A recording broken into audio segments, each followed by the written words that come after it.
Welcome back to the channel, and a very quick one today for you. It's about Zwilling knives. So I got two sets of Zwilling knife. One of them is from one of my customers for sharpening. This is whatever 3 and 4 stars series. They look like this: full bolster, plastic handle, hidden tang, or maybe no tang, rear bolster. And then another set is Zwilling Professional S. It's again full tank, plastic handle, full bolster, free pins or free rivets. So I got those two sets of those knives. There's a lot of knives in this box, so more than 10. I need to sharpen 2 of those sets. But today is not about sharpening. As you know, I think you should know, those are very easy to sharpen knives. German stainless steel, nothing special about it. Today is about the knives themselves. So let's say you're shopping for the set of knives, and I think those options are quite quote unquote popular. They are represented in malls, in the shops, Zwilling knives.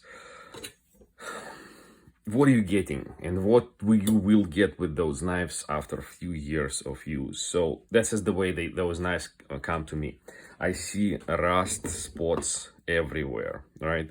Here and here, especially in the bolster area, here, sometimes on the sides of the blades. Those knives are washed in the dishwasher many times. Again, I can see that by those spots. I didn't clean them yet. Of course, I will clean and I will remove the rust spots as I sharpen those knives for my neighbors and customers. This one doesn't explicitly say well, this one says no stain steel. It doesn't say stainless steel, it says no stain. Similar here on this one. Zwillings, Germany, also no stain, whatever it is, Zwilling, Henkels, Zwillings in Germany. Made in Germany, they mean, or made in China, but the company is in Zwillingen.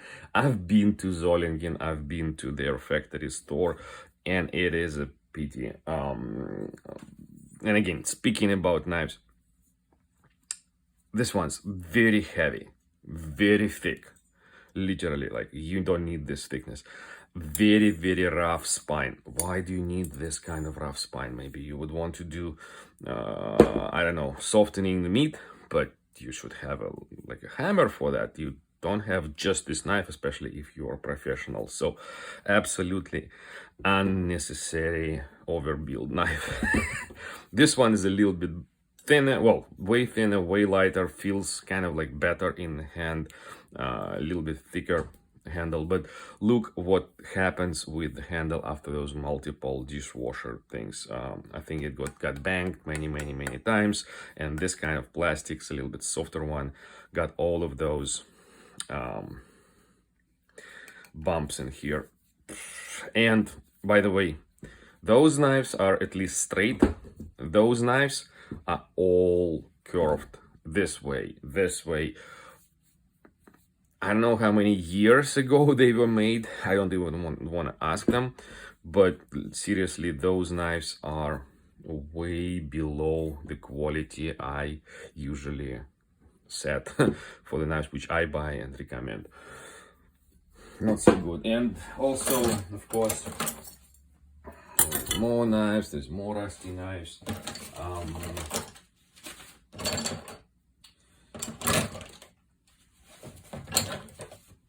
That's what I wanted to show you.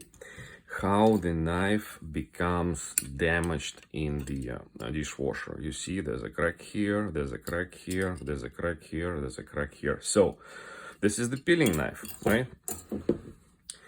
This is the steak. No, it's like a larger peeling knife, completely broken here. So when you do wash them in the dishwasher, different materials, they expand and get smaller on a different rate, on a different scale. That's why you see those rivets, they are kind of like a shrunk. That's why you see those materials, especially where they meet each other, they start cracking and then falling apart. So let's say what I will say to that customer. Of course, I will sharpen this knife. It's an easy thing to do. I'd say, you know what? You can't keep using this knife if you don't care about this. But this knife, the closer your gaps and cracks to the food contact area, in this case, the blade area, right?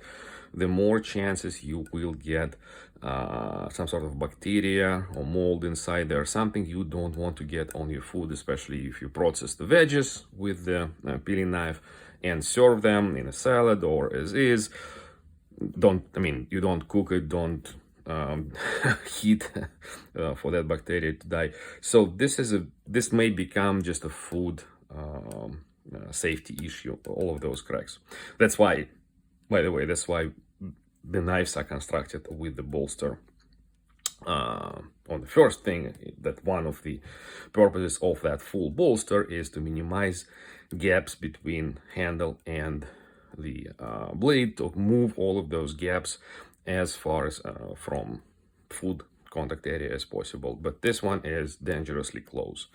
That will be my recommendation for the owners of this knife, to remove this knife from a kitchen, buy a new one, or just stick to what they have and so on. So here we go. Those are the Zwilling knives, 2 sets, 2 different most likely price categories. This one definitely a little cheaper than this one, but I wouldn't recommend you getting any of them. There are way more modern and better and lighter and better steel knives out there, which I have a review on my channel. All right, thanks for watching. That's the overall impression which I'm getting and I'm sharing with you when I have those knives in front of me. Bye.